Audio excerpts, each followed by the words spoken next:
మెదక్ జిల్లా నర్సాపూర్ నియోజకవర్గ కేంద్రంలో కాంగ్రెస్ పార్టీ జనజాతర సభ నిర్వహించారు. సార్వత్రిక ఎన్నికల సందర్భంగా నిర్వహించిన జనజాతర సభకు ఏఐసిసి జాతీయ నాయకులు రాహుల్ గాంధీ, ముఖ్యమంత్రి రేవంత్ రెడ్డి ముఖ్య అతిథిగా హాజరయ్యారు. భారీ బహిరంగ సభలో వారు మాట్లాడుతూ మోదీ ప్రభుత్వం అదానీ, అంబానీ లాంటి కార్పొరేట్ సంస్థలకు దోచిపెడుతుందని, నిరుపేద కష్టాలు మాత్రం పట్టించుకోవడం లేదని రాహుల్ గాంధీ మండిపడ్డారు. దేశంలో ఇండియా కూటమి అధికారంలోకి వచ్చిన వెంటనే మహిళల ఖాతాల్లో ₹1,00,000 జమ చేస్తామని, నిరుపేదలను లక్షాధికారులుగా చేసేందుకు కృషి చేస్తున్నామని తెలిపారు. నిరుపేదలను కోటీశ్వరులు చేయడం కోసం కొత్త ప్రణాళిక రూపొందిస్తున్నామని వారు తెలిపారు. కలెక్టర్గా ఉన్నప్పుడు దోచిపెట్టిన వెంకట్రామరెడ్డిని డబ్బులు తీసుకుని ఎంపీ టికెట్ ఇచ్చారని మంత్రి హరీష్ రావు కేసీఆర్ పై మండిపడ్డారు. ప్రజల భూములు దోచుకున్న మాజీ కలెక్టర్ వెంకట్రామరెడ్డిని ఓడించి కేసీఆర్, హరీష్ రావులకు బుద్ధి చెప్పాలని ప్రజలకు ఈ సందర్భంగా వారు సూచించారు.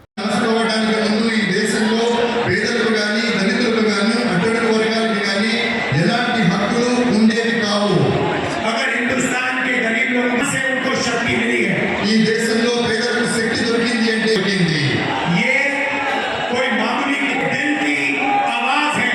ఇది సామాన్యుల యొక్క గొంతుగా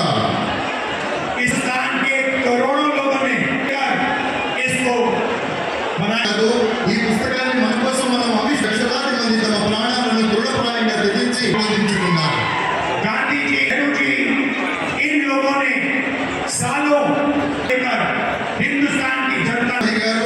అంబేద్కర్ గారు, జవహర్లాల్ నెహ్రూ గారు వీరంతా చెమటోడ్చి ఈ పుస్తకాన్ని ఆవిష్కరించేందుకు రూపొందించిన పుస్తకాన్ని అందించగలిగారు.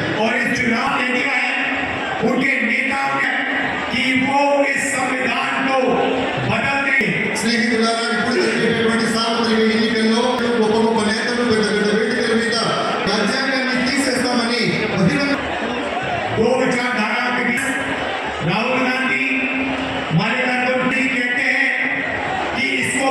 ఈ దేశంలో ఎన్నికలు ఇప్పుడు రెండు సమూహాల మధ్య, అందులో రాహుల్ గాంధీ గారు, రేవంత్ రెడ్డి గారు వీరంతా ఉన్నారు. కానీ ఈ రాజ్యాంగాన్ని పరిరక్షించాలి అంటున్నారు. నరేంద్ర మోడీ గారు అలాగే పుస్తకాన్ని సమూలంగా తీసేయాలి.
మరిన్ని అప్డేట్స్ కోసం మా ఛానల్ని సబ్స్క్రైబ్ చేయండి.